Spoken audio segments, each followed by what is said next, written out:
Como a gente falou aqui no início do GE, né? Ontem de madrugada, infelizmente, foi confirmada a morte do grande ídolo colombiano, ídolo da torcida do Corinthians, o ex-volante Fred Rincon.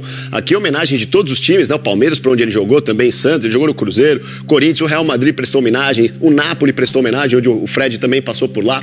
Agora a gente vai falar um pouquinho mais sobre esse caso. Vamos direto para Buenos Aires com o nosso correspondente Rafael Sibila. Boa tarde, Rafa.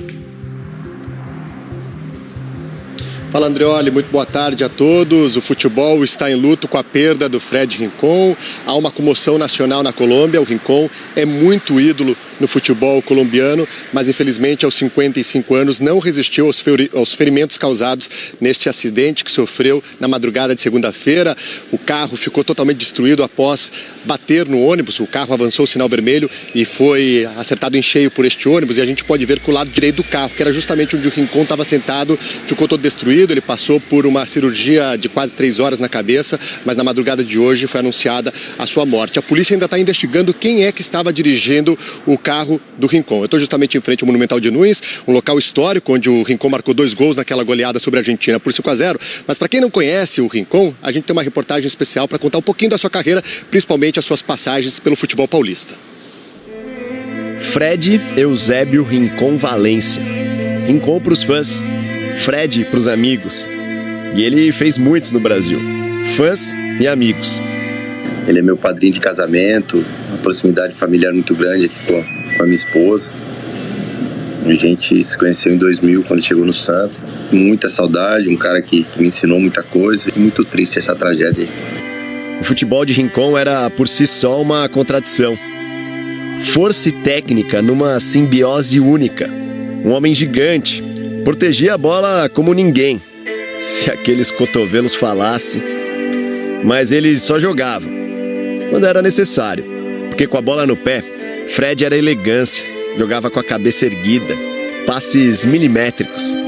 E os chutes eram grandes mísseis, nada aleatórios. Potência e precisão na medida certa. Rincon faz parte da história de clubes brasileiros como Palmeiras, Santos e Cruzeiro, mas foi com a camisa do Timão que ele fez história e deixou saudade. Foi o capitão, o cara que ergueu a taça do Mundial de 2000. Bicampeão brasileiro, regendo um meio-campo que tinha Vampeta, Marcelinho, Ricardinho. Rincon também fez história e era ídolo em seu país. Jogou 3 Copas do Mundo, 1990, 94 e 98. Fez parte da geração mais talentosa de todos os tempos da Colômbia. Uma seleção que enfiou 5-0 na Argentina, no estádio do River Plate. A maior derrota dos irmãos em casa até hoje. Um marcador implacável, um líder nato e uma elegância em campo daquelas que justificam o termo jogar de terno. Nós que amamos o futebol te agradecemos pelas lembranças, que serão eternas. Graças, obrigado, Fred Rincon. Que tristeza, né, Caião? A gente vai falar do Santos, hoje é aniversário do Santos, faz 110 anos, você veio justamente lá no Peixe que você jogou com ele, né, Caio? Tive o orgulho de vestir a camisa do Santos, tenho grandes amigos e o Fred foi um deles. Vocês ilustraram um pouquinho da carreira brilhante e passagens super vitoriosas por todos os lugares, mas era um cara fantástico, Filipão. Falei com ele a semana que vem, estava combinando de trazer ele, a semana passada, perdão. Estava combinando de trazer ele aqui para o Brasil para a gente matar a saudade, para a gente pôr o papo em dia e uma fatalidade dessa, beijo na família. E a gente que conviveu com ele sabe que a gente perde um dos grandes caras.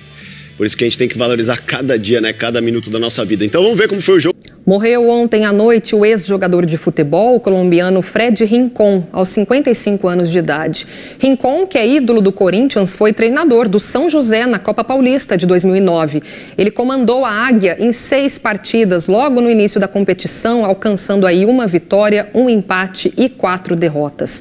A gente lembra que na madrugada da última segunda-feira, o carro do ex-atleta foi atingido por um ônibus. Ele chegou a ser internado com um traumatismo craniano e até passou por cirurgia, mas infelizmente não resistiu. Hoje o São José prestou uma homenagem ao ex-treinador numa rede social.